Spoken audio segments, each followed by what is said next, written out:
Well, hello friends and neighbors. John, your whiskey neighbor here. Welcome down to the Whiskey Nook and welcome to a sample Sunday. Today, I was looking for a couple of rye samples and it turns out I don't have any rye samples.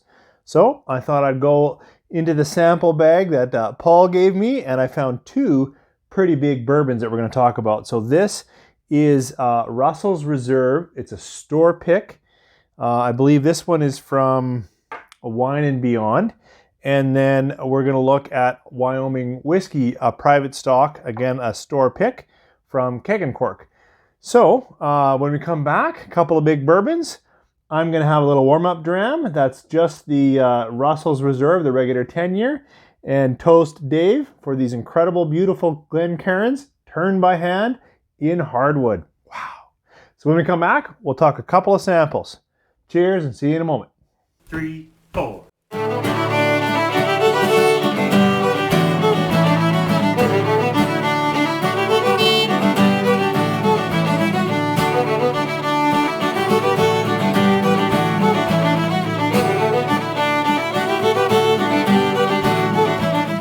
So if you're a little bit newer to whiskey, you know, Russel's Reserve is, of course, a wild turkey product. And their mash bill would be the 75, 13 rye, and 12 barley. Famously, they use a number 4 alligator char. This private barrel single barrel, single release is proofed higher. So instead of 45% ABV, I believe it's 55. But otherwise, it would have all the same characteristics, but being a single barrel. Of course, some samples were tried, and somebody said at Wine and Beyond, it was probably Ryan, he usually picks all of them, said, this is a barrel to bring home. So let's see what this tells us. Oh, and both, as if I didn't say, these are from Paul. Thanks again, Paul. Nice, rich nose on this one. Really an interplay between kind of an apple and a bit of cinnamon crack, like so a candy crack sugar. A little more spicy as I nose it. Part of that could be from the alcohol. It's a little bit bright. It's not burning alcohol, but it smells brighter on the nose. Yeah, smells almost spicy like a rye. Very interesting. See how the palate takes us. Cheers.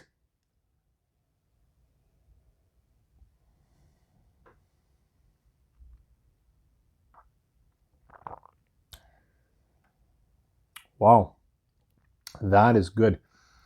You know, I think if I was trying to contrast that, I would probably pour Rare Breed. Because of the strength, you know, it is, I tried to take a bit of a smaller sip. It coats well. It's got some nice cinnamons, a little cracked pepper. There's some caramel, not as much vanilla. For me right now, the fruit faded away in the palate. It was more in the nose. I'm getting a little bit of characteristic kind of a sourness to it, which I now look for and can appreciate. This is a wild turkey product. But it feels to me a little thicker or more coating than the standard Russel's Reserve. Gives me a little more to think about, and the finish is a little bit longer. Another quick little sip.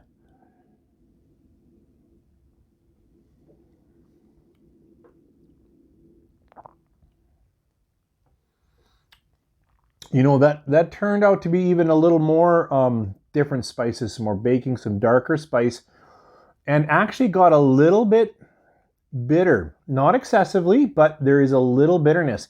Perhaps, if I had a bottle of this, of course, I would try it on water and see how that goes.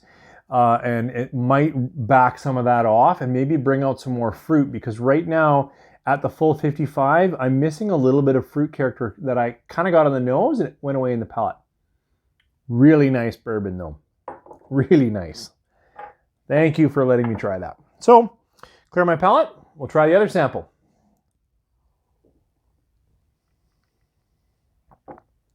Okay, now this one is Wyoming Whiskey. This is a store pick from Cork here in Edmonton. The Wyoming Whiskey that I really liked, I feel like it was a couple years ago now, but was a store pick, the second store pick for Kensington Wine Market in Calgary. I'm interested to see how this changes. I don't know the specific mash bill, but I know they use wheat here instead of rye, and quite a bit. Like I feel like it's 68 corn and 20% wheat, somewhere in there, and then the balance barley. That's a guess. I'll put it down here, but I know that I feel that I know that there's no rye, that it's a significant amount of wheat and a little bit less corn. And this is very close, not 55, I think it was 54.7%, something like that. So Wyoming on the nose. Oh.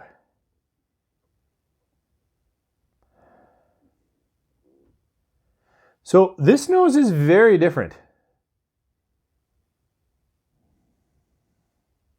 I wonder, Paul gave me 2 of these samples, so I'm going to try it again a bit later because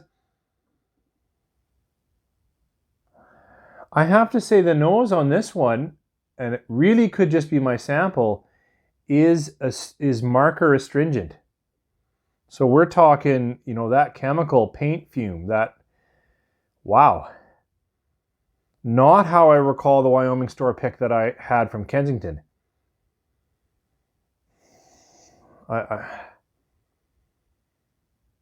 Very strong fume. I can contrast it with this, but it's going to be night and day. This is beautiful. I got a little nut on that, which is interesting, but cinnamon and candy crack, and this is...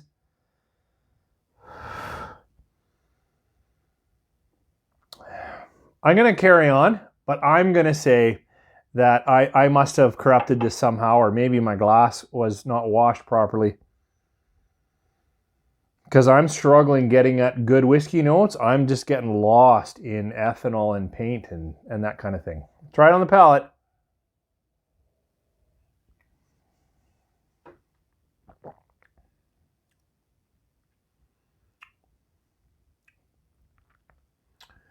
Okay, some good characteristics came through there. Now I'm getting a little bit more...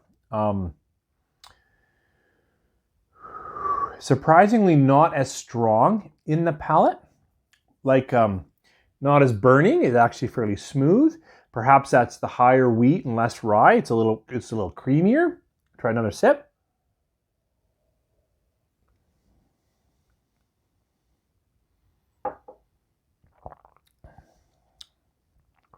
Yeah, that continues to have a little more creamy nature. A little bit of spice, but probably that feels like an alcohol spice. It's peppery across the palate, not on edges. And yeah, look, I do all of these live. You know, I might cut out parts when I cough or something like that, but I don't retake. And it's supposed to be. It is just my first thoughts. I really don't want to evaluate this one because I feel something's happened to my particular sample, really, and it could have been that I didn't wash my kids didn't wash the glass properly. We all take turns doing dishes. I can't say. But the nose on this one is near catastrophic, as in, if I nose that, I would not buy this whiskey. And 2 years ago, the Wyoming store pick was my bourbon of the year. So I just think something's wrong with my particular experience right here. So please don't evaluate Wyoming that way. Thanks for joining me. Sorry that I couldn't really give good thoughts on 2 samples, but I will say this Russel's store pick from Wine and Beyond, I didn't buy it. I had it in my hand. With this taste, I regret that decision. You guys, thanks for joining me here on Sunday. I hope you've had a decent weekend, and the coming week is pretty good. Take care.